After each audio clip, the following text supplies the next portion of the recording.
Olha aí, bateu aí o desespero em muita gente. Ó, o lavajatismo, junto com o MBL, estão tentando aí uma trégua com o bolsonarismo. São duas vertentes aí do nazifascismo brasileiro, duas vertentes rivais. Uns aí que estão do lado do Sérgio Moro e tudo mais, e que durante a pandemia ficaram contra o bolsonarismo, e outro aí que é o bolsonarismo que a gente conhece muito bem. Eles às vezes estão juntos aí sempre que é contra o PT, contra o Lula, contra a democracia brasileira, e às vezes se separam porque tem brigas entre si, principalmente disputa por poder.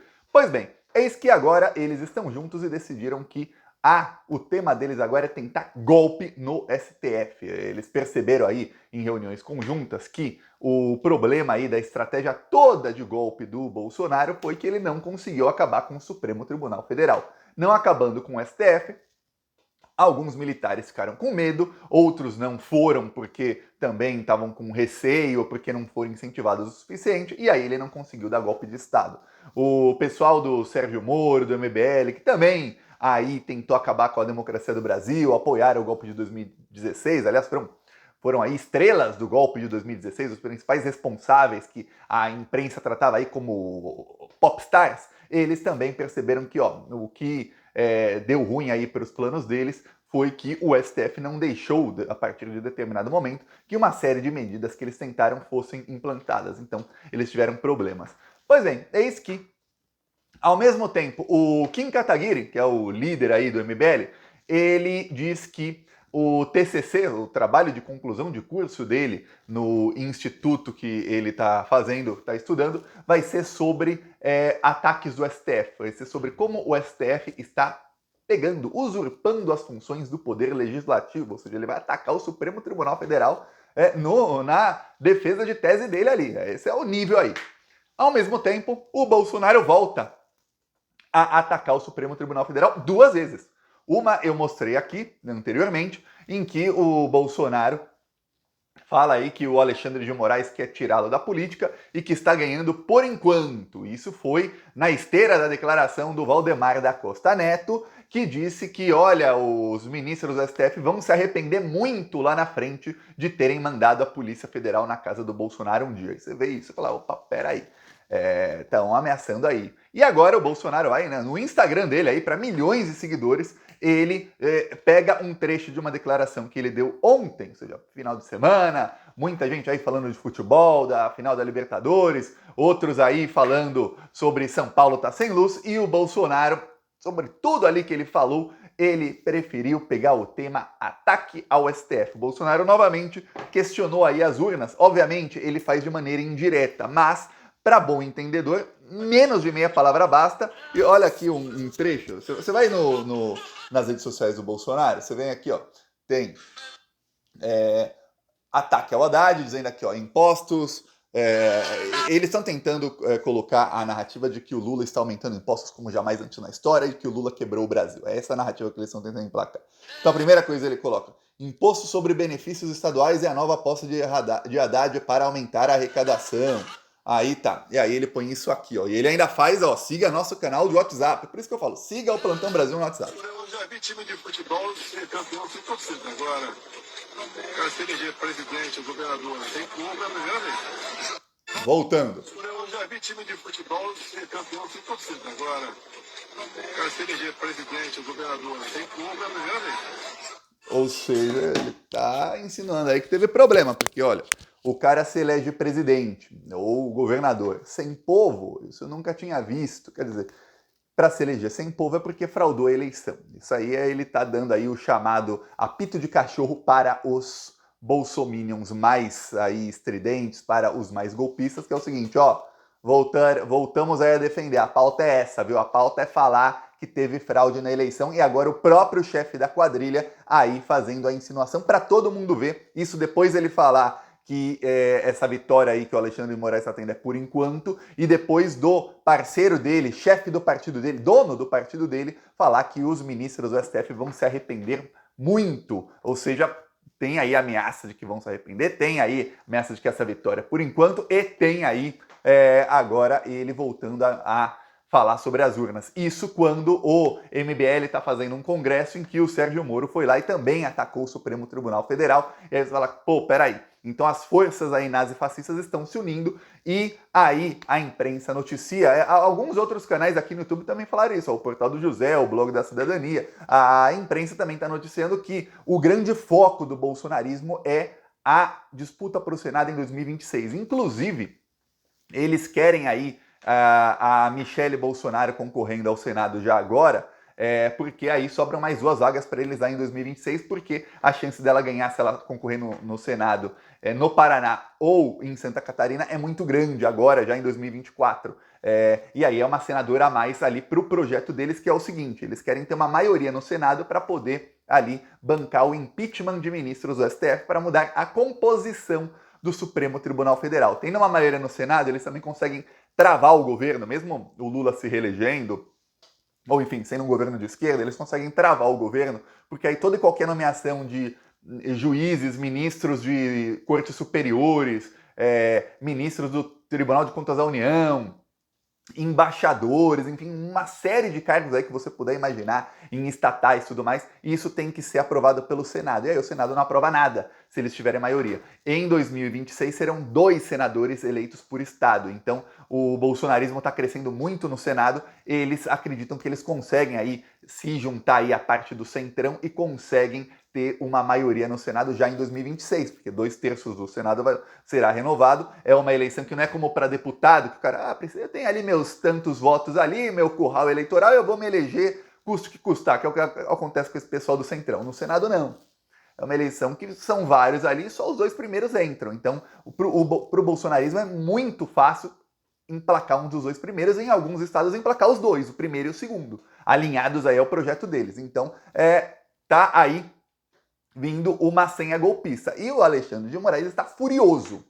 Furioso. Tem autoridades aí em Brasília que já sabe, a Polícia Federal descobriu aí quem são os 30 mil números que o governo Bolsonaro espionou. Ministros do STF estão furiosos porque eles sabem que foram espionados. Há alguns ministros do governo Lula que também foram espionados, a líderes de oposição, a gente até aí do bolsonarismo. Então o STF está vendo o que está acontecendo, está vendo aí as forças se aglutinarem e a Polícia Federal está avançando nas investigações, mas demora muito. Agora o bolsonarismo teve eu vou comentar aqui num vídeo futuro, teve uma entrevista do subprocurador-geral da República que está com o caso aí do dia 8 de janeiro, e ele bolsonarizou 100%. O Alexandre de Moraes está por aqui já com esse pessoal bolsonarista. De repente alguém está lá, do nada a pessoa vira bolsominion. Como? O que aconteceu? O que aconteceu na vida da pessoa que ela muda de postura 100%?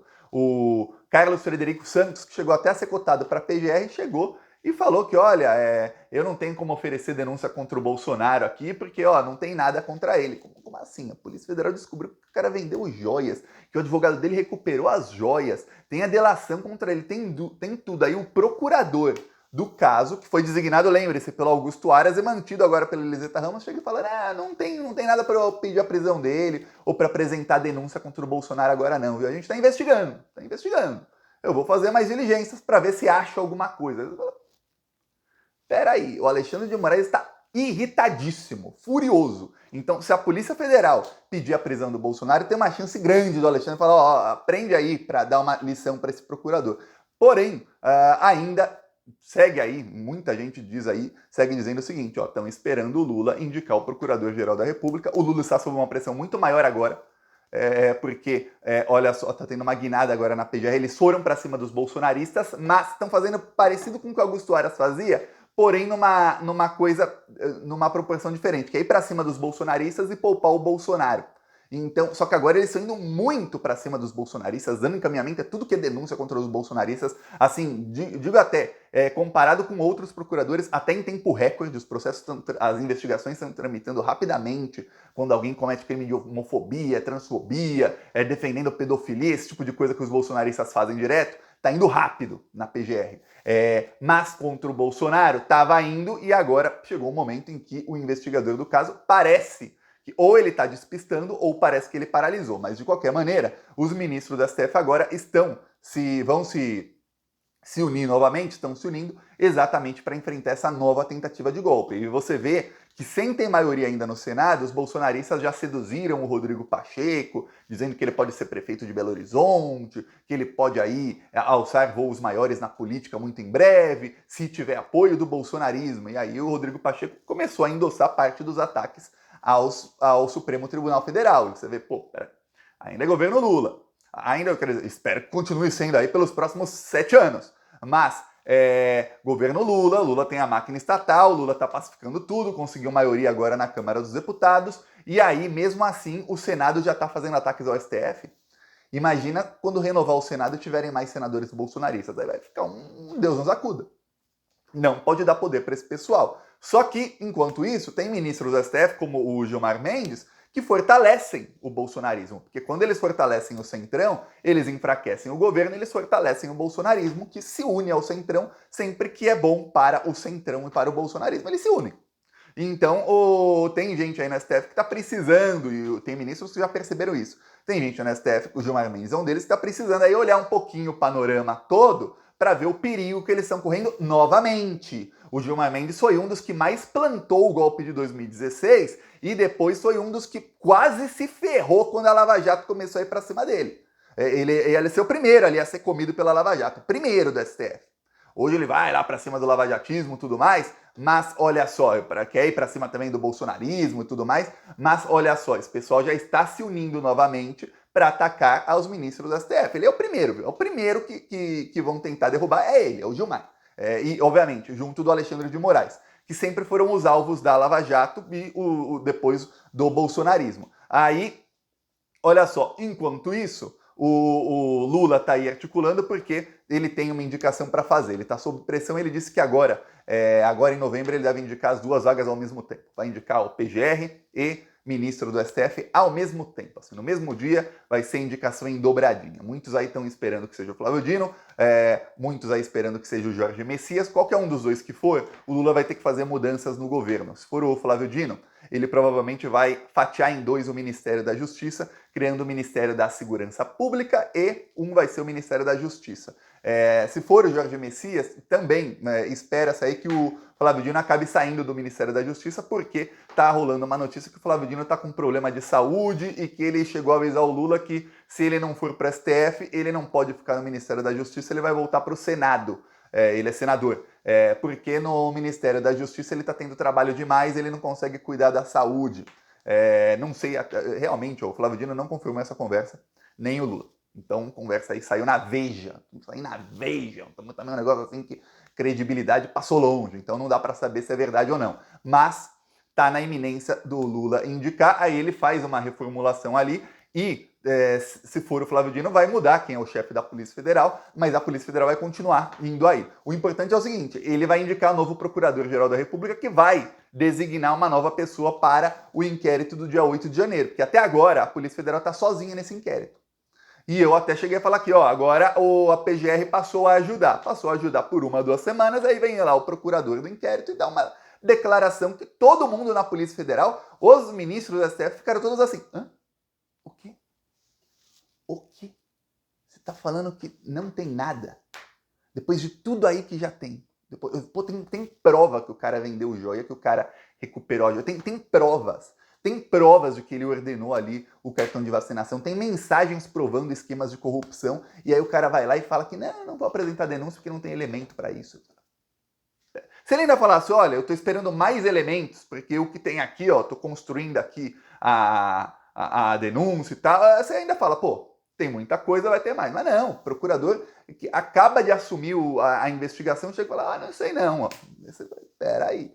Então prepara, tá tendo agora uma mudança muito forte em Brasília que não teve nos últimos meses. A última vez que eu vi uma mudança assim tão rápida acontecendo lá em Brasília foi em janeiro, depois do dia 8 e em fevereiro. Foi ali que teve uma mudança muito, muito rápida aí de posicionamento de muita gente contra o bolsonarismo. Aí foram ali todos amenizando seus posicionamentos, todos aí, você vê aí o procurador em entrevista defendendo Ibanez Rocha, viu? Praticamente advogado do governador golpista do Distrito Federal, um governador que colocou o Anderson Torres como o chefe da segurança pública. Esse cara aí está sendo defendido pelo sub-PGR, tá? Em entrevista. Aí a mudança que está tendo agora, todo mundo vendo, opa, peraí, tá tendo golpismo aqui novamente contra o STF, miram o STF porque, na verdade, eles querem mirar o governo Lula. O golpe é no STF? Mas o golpe é na democracia do Brasil.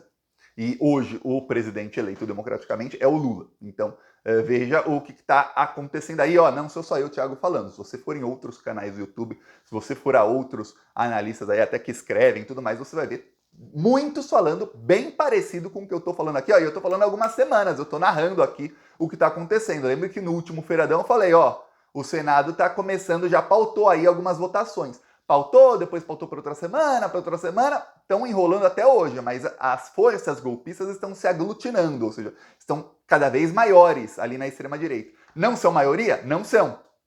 Não serão maioria até 2026? Não serão, ainda mais com o Lula aí articulando muito. Mas já tem ali uma trama golpista no ar novamente, viu? Como começou lá em 2013 uma trama golpista, está começando em 2023 uma nova trama golpista, dessa vez também com apoio de boa parte da imprensa, tá? Boa parte da imprensa. Ficou assim na parte do STF, mas na parte de bater forte no Lula com mentiras, nossa senhora, chegamos a ver aqui no Metrópolis, olha isso. Brasil volta ao top 10 dos PIBs mundiais, vai ser uma das maiores 10 economias do mundo novamente. Mas isso não é importante. Tá aqui, mas isso não é... Não dá aqui para ele, não é importante. Isso não importa mais, isso não importa mais. O Lula conseguiu aí um feito econômico histórico. Primeira vez que o Brasil chegou às 10 maiores economias do mundo foi no governo Lula. Aí ele consegue... Aí teve golpe de Estado, o Brasil passou a não ser mais uma das 10 maiores economias do mundo, e aí volta a ser uma das maiores 10 economias do mundo quando volta o Lula. Mas não é importante, né? Não é. Veja aí. Eu peço a sua inscrição no canal, que vai ter golpismo aqui pra frente, temos que nos unir também, viu? Falou!